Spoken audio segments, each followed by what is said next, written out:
저는 40년 동안 자동차를 운전해왔습니다. 시간이 있으시면 제가 배운 모든 것을 공유하겠습니다.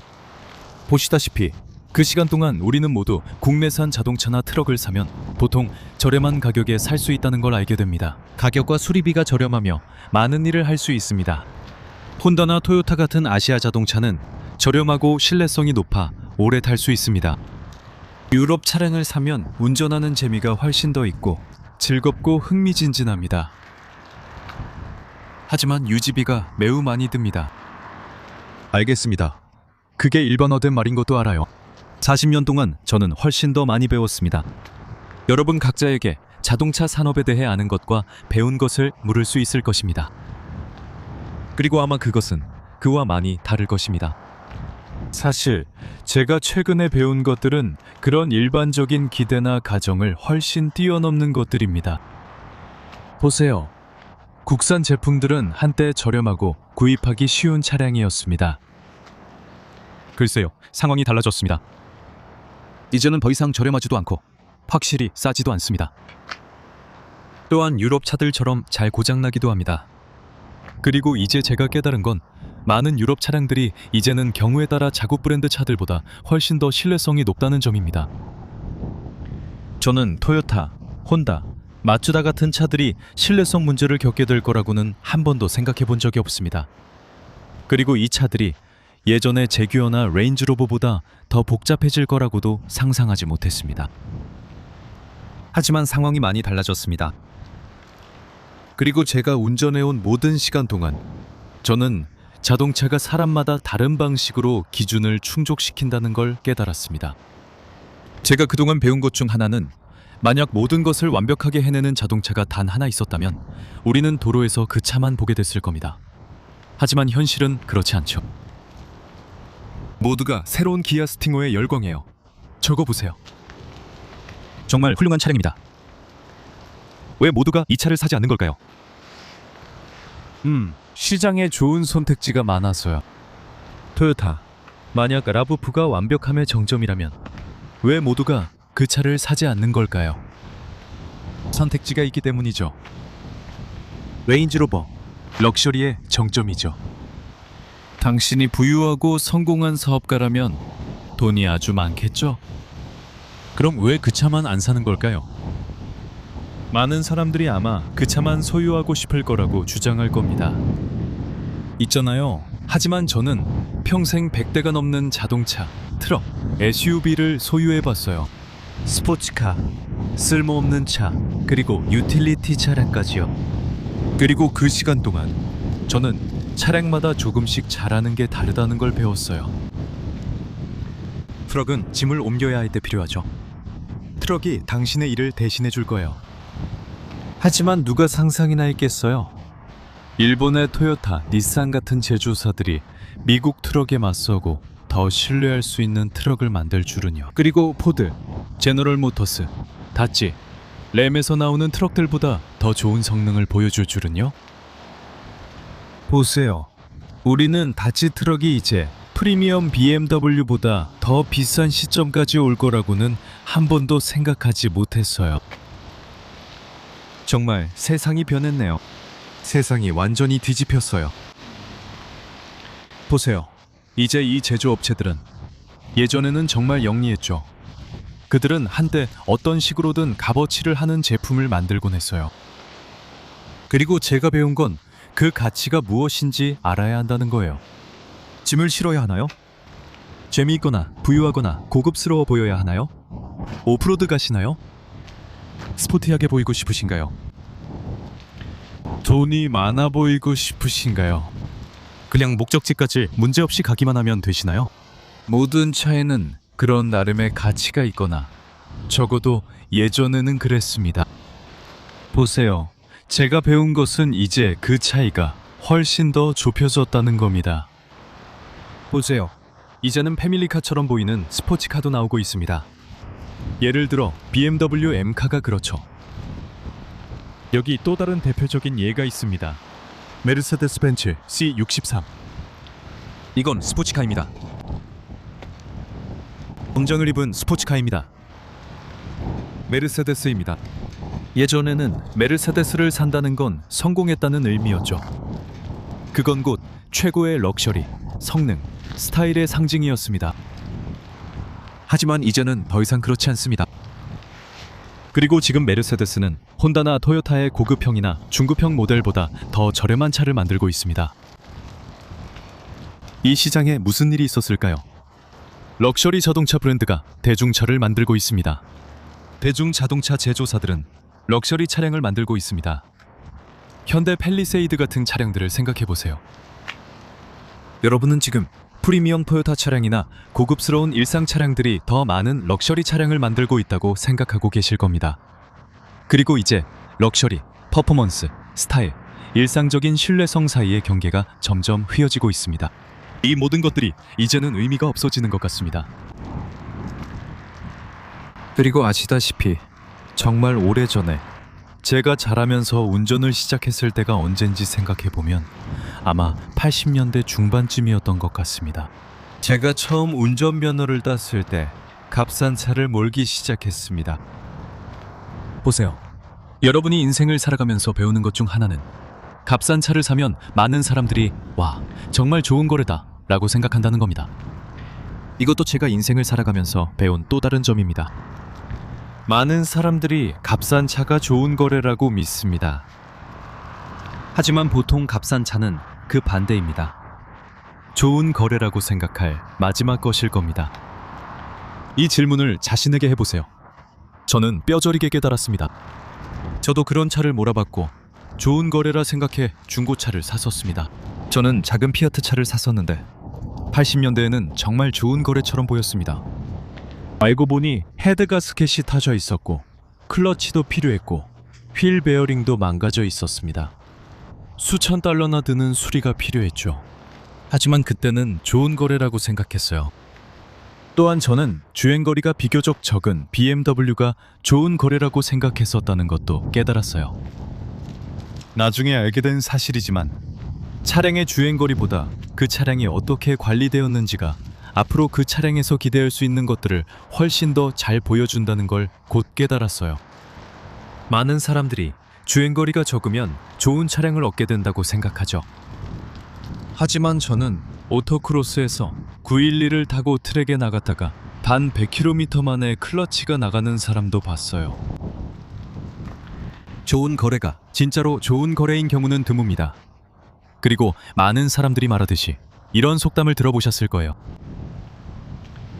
싼 BMW나 다른 고급차든 사실 이런 차들은 거의 다 그렇지만 결국 당신이 소유하게 될 가장 비싼 차 중 하나가 될 수 있습니다. 사람들은 자신이 무엇을 소유하고 있는지 압니다. 자신이 어떤 차를 모는지 압니다. 자신이 가진 게 뭔지 알고 있죠? 그리고 만약 그들이 돈을 쓸 의향이 없다면 결국 손해를 감수하고 차를 팔아버릴 거라는 게 일반적인 기대입니다.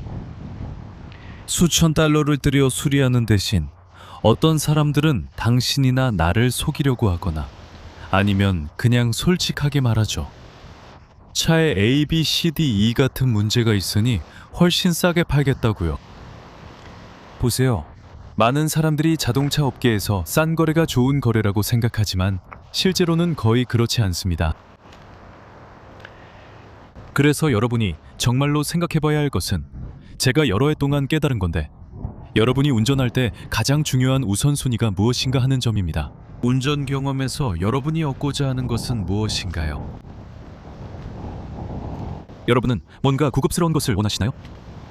항상 즐기려면 대가를 치러야 합니다. 그게 여기서 또 다른 이야기입니다. 왜냐하면 많은 사람들이 그렇게 생각하거든요. 있잖아요. 나는 럭셔리카나 멋진 스포츠카를 싸게 탈 수 있다고 생각하죠. 하지만 제가 수년 전 깨달은 것은 자동차에 관해서는 싸게 얻은 것 중에 진짜로 가질 만한 가치는 없다는 겁니다. 그리고 제가 그렇게 말할 때 A에서 B로 이동만 생각한다면 저렴한 차, 예를 들어 오래된 코롤라를 사도 15만 마일은 더 탈 수 있습니다. 그걸 소유할 가치가 있을까요? 저는 그렇게 생각하지 않아요. 어떤 사람들은 500달러짜리 차를 타고 20만 마일을 더 달리는 데서 가치를 찾기도 하죠. 하지만 그 과정에서 배운 점이 있어요. 그건 아시다시피 우리가 사는 인생은 짧다는 거예요. 그리고 이렇게 말하기는 쉽죠. 있잖아요. 저렴하고 낡은 차를 살 필요도 없고, 비싼 차도 필요 없고, 스포츠카도 필요 없고, 고급차도 필요 없어요. 중요한 건 운전이 당신에게 어떤 의미인지 스스로 알아내야 한다는 거예요. 그리고 지난 40년 동안 운전이 저에게 어떤 의미인지에 대한 몇 가지 중요한 요소를 배웠어요. 그리고 그것이 정말로 제가 어떤 종류의 차량을 사고 어떤 차량을 소유하며 얼마나 오래 보유하는지에 대한 전체적인 태도 변화를 이끌었어요. 이 모든 것은 제 개인적인 관심사에 기반한 거죠. 그리고 모든 사람들은 각자의 필요와 욕구 그리고 관심사가 있습니다. 저는 이런 차에 추가적인 유지비를 기꺼이 지불할 의향이 있습니다. 하지만 이 차 운행에 비용이 적게 든다고 착각하지 않습니다. 많은 사람들이 쉽게 착각합니다. 이 5 시리즈 BMW처럼 트윈터보 6기통 엔진이 달린 차를 타게 되면 인생이 좋아질 거라고 생각하죠. 그리고 그냥 잘 관리하면 괜찮을 거라고 생각합니다. 네, 그냥 잘 관리하면 괜찮을 거라고요. 하지만 더 큰 힘이 있습니다. 세상에는 단순히 좋은 기계가 아닌 차들이 많습니다. 하지만 이것에 대해 배운 점이 있습니다. 저는 아마도 지구에서 가장 신뢰할 수 없는 차들을 소유해봤습니다. 하지만 저는 무엇을 기대해야 하는지 알고 그렇게 했습니다. 보세요. 두카티 오토바이가 가장 믿을만할 거라고 생각하고 사는 사람은 없습니다. 그렇다면 왜 모두 야마하나 혼다를 선택하지 않을까요? 두카티는 그 자체로 만족을 줍니다. 매력은 성능, 스타일, 사운드에 있습니다. 그래서 사람들이 이런 차를 삽니다. 그리고 그게 제가 배운 점입니다. 저는 신뢰할 수 있는 차도 중요하지만 운전의 즐거움과 경험을 더 소중히 여깁니다. 40년이 지나고 나서야 영원히 머물 수 없다는 걸 알았습니다. 또한 40년이 지나고 나서야 우리는 평생을 살아가면서 인생을 개척하고 청구서를 내고 물건을 사고 저품질의 물건을 사는데 시간을 보낸다는 걸 깨달았습니다. 그러니까 사람들이 아마존에서 얼마나 많은 물건을 사는지 보세요. 온라인에 돈을 쓰고 쇼핑을 하잖아요. 그러다 보면 어느새 신용카드를 긁고 그 물건, 작은 상자가 집 앞에 도착하게 됩니다. 하지만 제가 수년간 자동차에 대해 배운 한 가지는 많은 사람들이 완전히 망설이고 있고 이런 믿음을 가지고 있다는 겁니다. 혼다만이 당신이 몰아야 할 유일한 차라고 생각하거나 토요타나 미쓰비시만이 그렇다고 믿는다는 거죠. 왜냐하면 신뢰할 수 있으니까요. 좋아요, 멋지네요. 신뢰할 수 있죠? 그 다음은요? 그럼 이런 질문을 하게 되죠. 저도 사람들에게 왜 그 차를 사는지 물어봤어요. 신뢰할 수 있고 유지비도 절약할 수 있으니까요. 좋아요. 그거 정말 좋은 지적이에요. 저도 전적으로 동의합니다.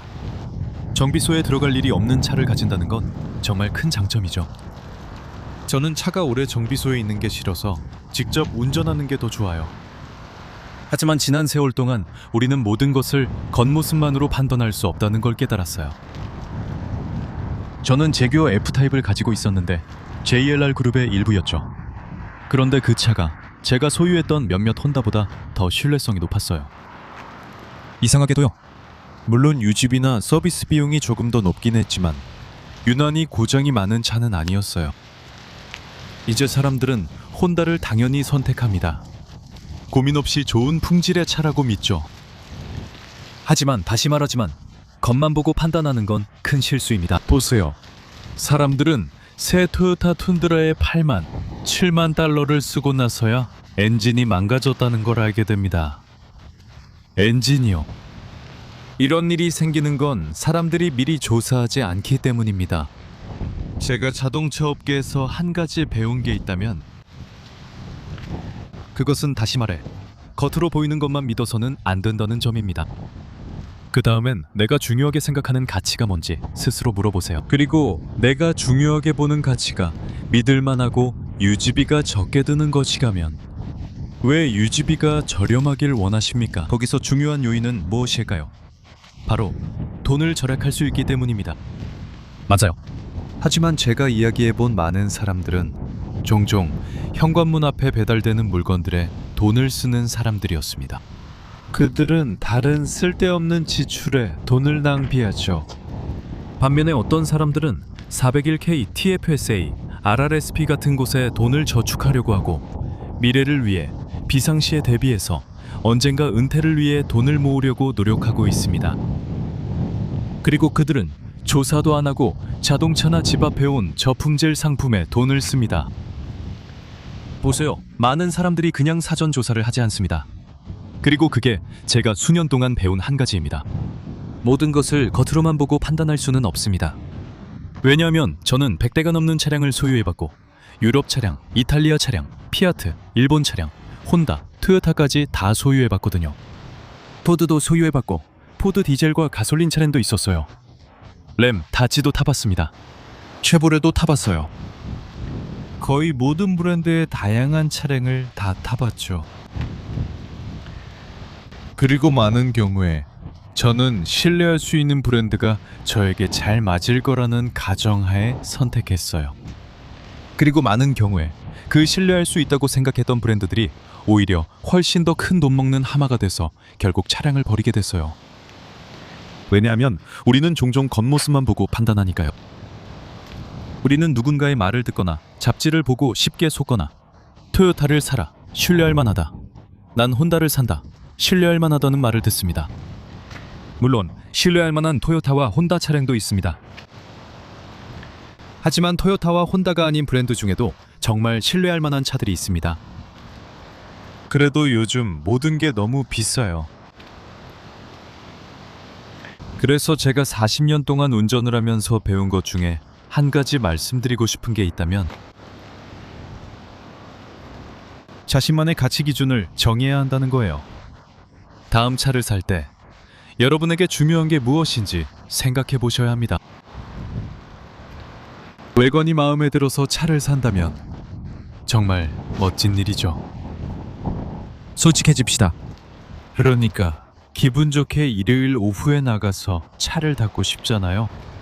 하지만 차를 사는 이유가 차가 오래가고 정비소나 수리점에 자주 가지 않을 거라고 생각해서라면, 그렇다면 분명히 이런 차들 중 일부는 기대에 부합하지 않을 수도 있습니다.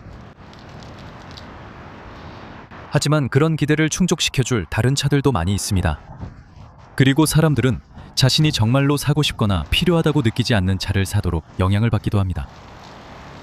이것이 제가 지난 40년 동안 배운 또 다른 점으로 넘어가 보겠습니다. 판매입니다.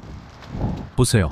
자동차를 판매하는 영업사원들은 당신이 그들의 돈이나 당신의 돈을 쓰기 위해 거기에 있다고 가정하고 자동차를 판매하고 있습니다. 그들은 당신이 최대한 많은 돈을 쓰게 하려 하고, 영업사원들은 자신이 얻을 수 있는 수익을 위해 거의 모든 것을 팔려 할 것입니다. 이건 비즈니스이며 그들에게 생계수단입니다. 그래서 우리가 그것을 도와주고 싶어 하긴 하지만, 만약 당신이 새 차나 중고차를 자동차 매장에서 산다면 당신은 실제로 누군가가 생계를 유지하는 데 도움을 주고 있다는 것을 아셔야 합니다. 그건 괜찮습니다. 하지만 누군가의 말에 속아 원하지 않던 것을 사는 일은 원치 않을 겁니다. 그리고 많은 사람들이 그렇게 합니다. 또 한 가지 제가 배운 것은 사람들이 밖에 나가서 자신이 진짜로 원하는 게 뭔지도 모른 채 행동한다는 점입니다. 그래서 그들은 자동차 매장에 가서 반짝이는 새 차들을 구경하며 쇼핑을 시작하고 시도해보고 시승도 합니다. 보세요. 그게 제가 수년간 배운 점입니다. 그게 사람들이 저지르는 가장 큰 실수 중 하나입니다. 저도 예전에는 그런 실수를 하곤 했어요. 그냥 둘러보는 것도 참 좋죠. 가장 안 좋은 말은 자동차 매장에 들어가서 이거 봐, 이거 귀엽다 라고 말하는 거예요. 판매원이 다가와 도와드릴까요? 라고 묻죠. 글쎄요, 잘 모르겠어요. 이제 막 둘러보기 시작했거든요. 그냥 둘러보고 있는데 SUV나 자동차를 찾고 있을지도 모르겠네요. 이렇게 아주 모호하게 말하면 그때 이미 판매원에게 걸려든 겁니다. 그때가 바로 당신이 계획했던 것보다 더 많은 돈을 지불하게 되는 순간입니다. 그리고 아마도 원하지 않았던 무언가에 얽매이게 되는 순간이기도 하죠. 왜냐하면 수년 동안 운전을 해오면서, 그리고 여러 가지 모델을 몰아보면서 결국은 스스로 답을 찾아야 한다는 걸 깨달았거든요. 당신이 원하는 게 무엇인지 알아야 합니다. 조사하고, 알아보고, 정비와 수리가 필요하다는 걸 알고 완벽할 수는 없다는 걸 이해해야 합니다. 하지만 당신이 중요하게 생각하는 건 무엇입니까? 제 경우에는 성능만 만족시킨다면 신뢰성이 조금 떨어지는 물건을 사도 괜찮습니다. 저는 람보르기니를 몰아봤고 람보르기니와 포르쉐를 소유해봤습니다.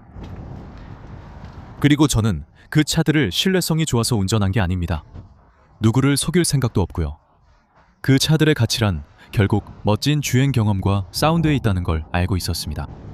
그리고 많은 사람들이 그 기대가 무엇인지 제대로 파악하지 못합니다. 그들이 진짜로 원하는 가치가 무엇인지도 잘 모르는 경우가 많죠.